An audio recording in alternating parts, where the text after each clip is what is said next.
As an agency owner, one of the top conversations I have every single week is about the common challenges that our clients are facing in digital marketing. And believe it or not, even though we serve a variety of service-based fields from professional services to financial services to community banks and all the way across the spectrum to health tech, most of our clients and people that I just talked to in general in those industries face a lot of the same challenges. They're not industry agnostic. And so I thought I would put together a quick little video to talk about what some of those challenges are that you might be facing within your business and how we recommend that you solve them. I'm Courtney Galster, founder and president of Amplify Marketing, and we help professional service firms, financial firms, community banks, and health tech companies scale sustainably using digital marketing tactics that support the sales process.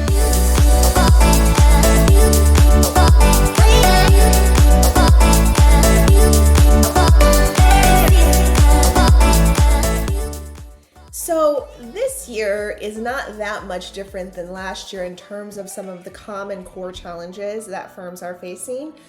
But the approach to solving them is a little bit different than it has been in years past. And I'm going to kind of dig into this on a deeper level for each challenge that we see clients facing. But first, high level, let me tell you a little bit about what these challenges are. The first is not knowing how to use social media effectively, not knowing what to post, not knowing where to post. Are they on the right channels? Are they posting frequently enough? All of those types of questions. The second is a lack of consistency in their marketing efforts, resulting in a lack of consistency in business development. So they haven't been able to create that consistent outlay on the foundational things that they're leveraging with digital marketing, and that creates an inconsistent prospect flow, which creates a very up and down sales cycle for their sales team. The third is a lack of strategy. A lot of firms that we start talking to are struggling because they've heard about a lot of tactics. They've thrown a lot of tactics against a wall to try to see what sticks. They've spent a lot of money on their marketing and they're not seeing results. And so I'm going to dig into why that happens and how to solve that problem as topic number 3. And then the fourth and final thing is they're tracking the wrong things. So they're looking to see certain results with their marketing that aren't happening. They're just not translating. They're not seeing what they consider to be the ROI of those marketing tactics, when in reality, they should be tracking something completely different than the numbers that they're looking at. So let's start at the beginning and dive into this whole topic, because foundationally, your social media should be the foundation of your entire digital strategy. The reason for that, at least in our view, is that your social media content has the largest potential reach with cold, warm, and hot prospects.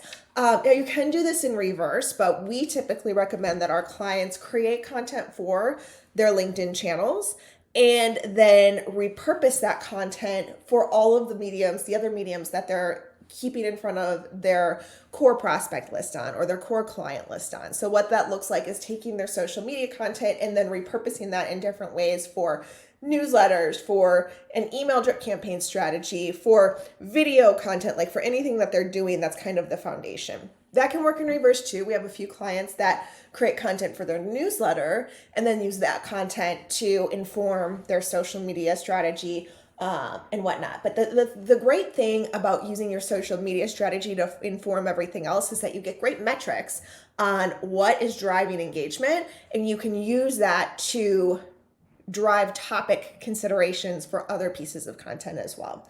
So social media should be a core piece of any strategy. And I'm going to make a video later this week on our 5-bucket strategy for digital marketing. So if you are interested, you can certainly shoot me an email. My email's in the notes of this video, and I can send that to you when it's live. So not knowing where to post and not knowing how frequently to post, it's a common challenge. I think that's a common challenge across really any industry. And the big thing with any professional service firm or any service-based firm, whether you're software or more traditionally a service firm, the biggest thing is understanding where your audience is. And what a lot of companies fail to maximize is LinkedIn. And I feel like I have this conversation at least once a week talking about the value of LinkedIn and what it can do for the growth of your business. But LinkedIn really is a powerful tool. It's gaining traction every single month. We see the numbers of engagement go up year over year. And especially since the pandemic started, when LinkedIn really started to see a spike in engagement, we have seen those numbers continue to really grow quickly. And our clients typically see the most traction on LinkedIn over other channels. It doesn't mean other channels can't be effective, but for most of our service-based clients, LinkedIn is the most effective platform for their business. Now, the thing that I will say to kind of partner with this is that we work with small to mid-sized businesses who have a limited marketing budget and limited time to spend on marketing. So they really need every single dollar and every minute of time that they're investing into marketing to make an impact for them. They don't necessarily have time to actively engage on many different channels. So if they don't have that bandwidth to create that engagement, my recommendation to them 95% of the time is to focus all of their efforts on LinkedIn, and that's been very effective for them. Now, of course, if that's not where your audience is active for some reason, you should focus on a different channel. But LinkedIn is primarily where you're going to be focusing if you're a professional service firm or a B2B service firm.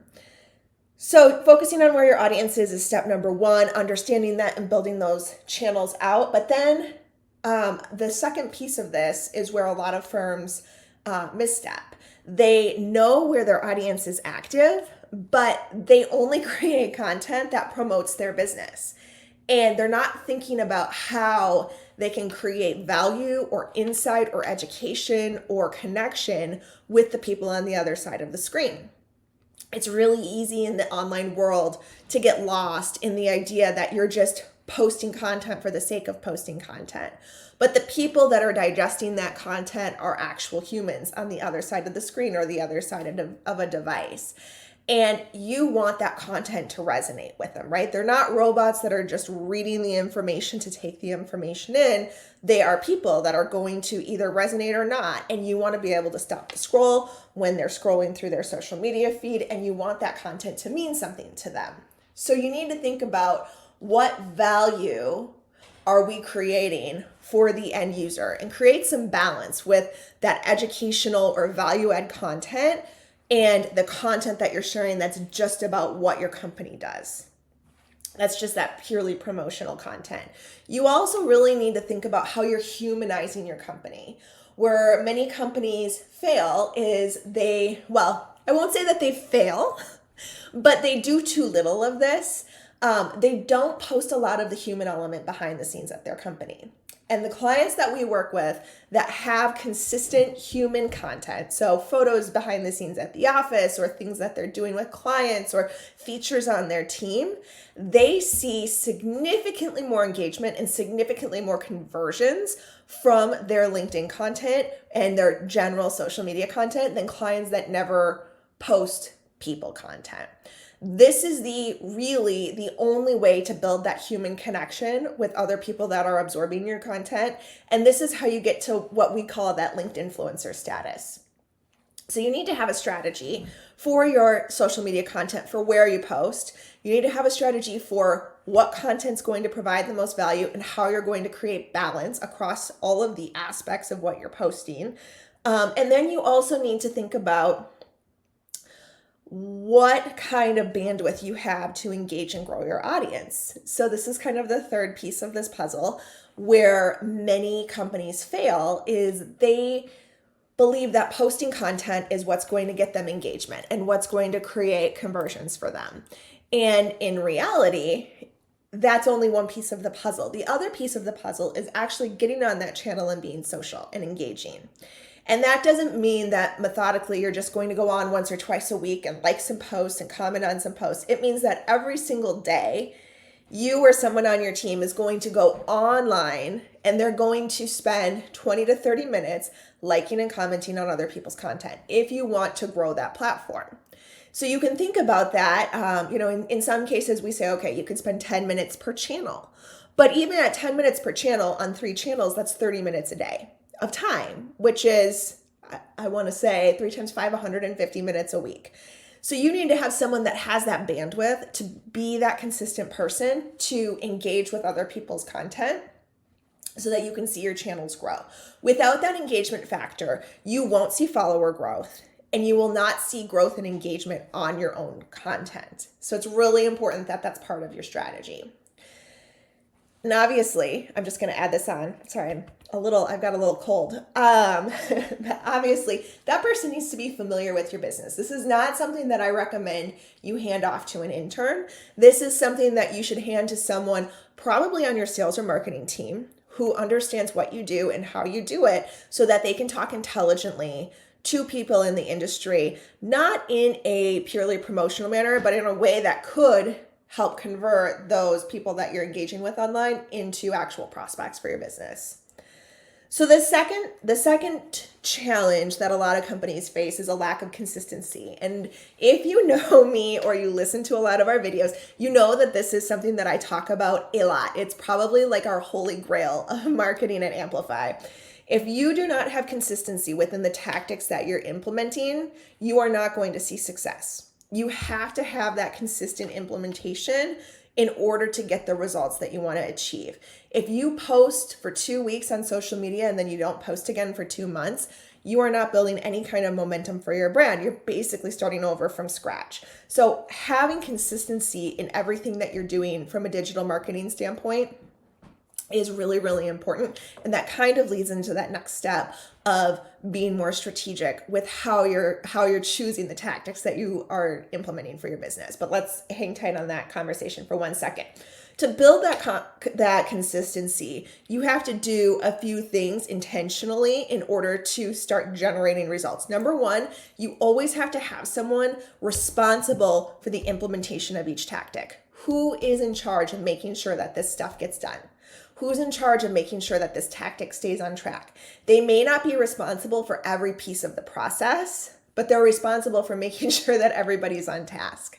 The second thing is, what is the process? If you don't have a clear-cut process, for everything that you're deploying into the internet to promote your business, then you can't create efficiency and you can't create consistency because nobody knows exactly what they're supposed to be doing. It's really easy for steps to get missed. And then when steps start getting missed, things start falling apart.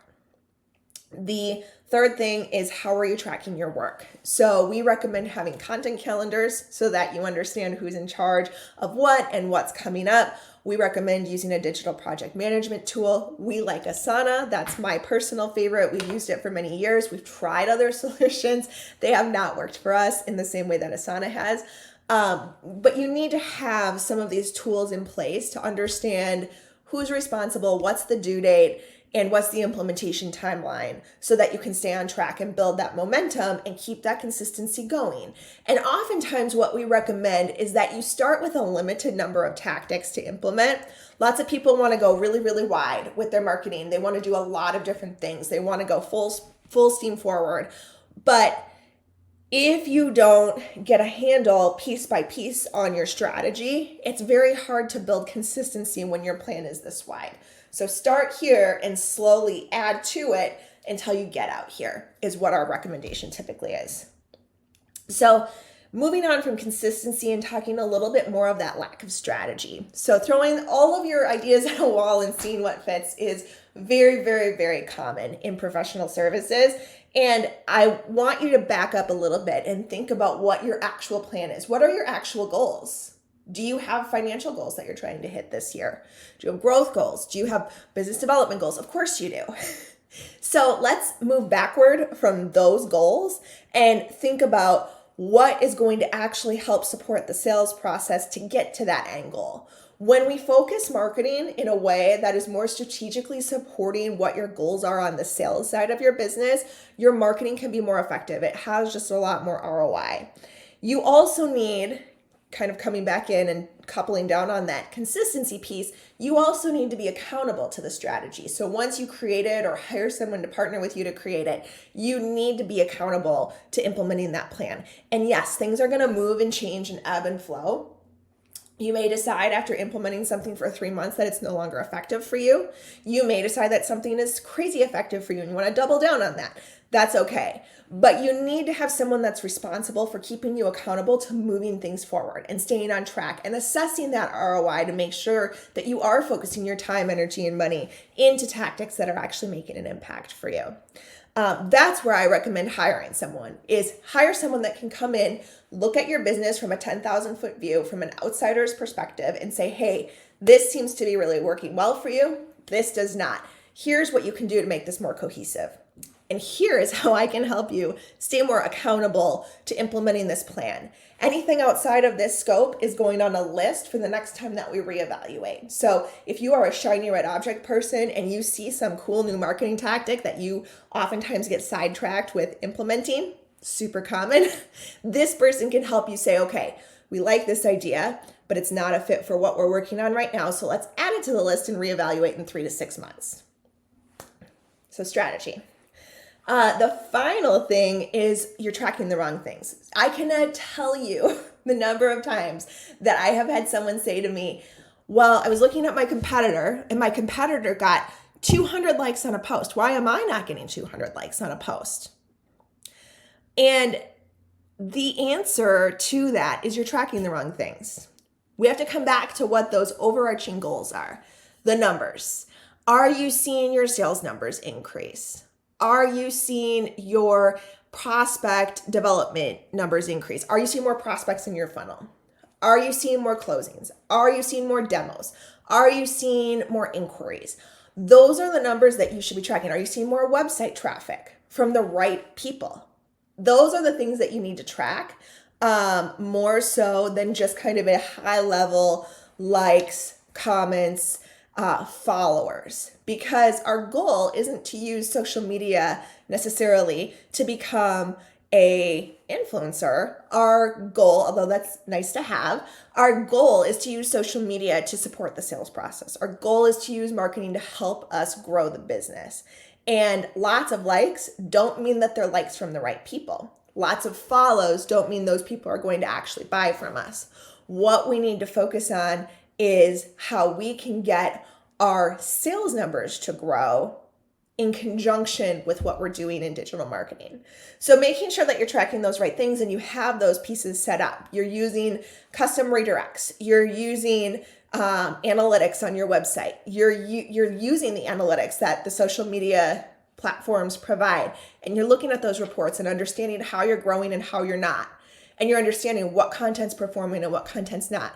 And you're understanding what's driving more prospects into your pipeline and what's not.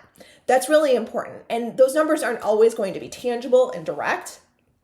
But again, by creating solutions for all of these common problems, you will see better results than you were seeing before, because you're being more strategic, you're being intentional, you're being consistent, and you are narrowing down your marketing spend, be that in people time, dollars, in effort. You're narrowing that down and continuing to evolve what you're doing to be focused really on those tactics that are making the biggest impact for you. So I hope that's helpful. If you want to chat more about these challenges or different ones, feel free to reach out. My email is in the notes of this video. Have a great day.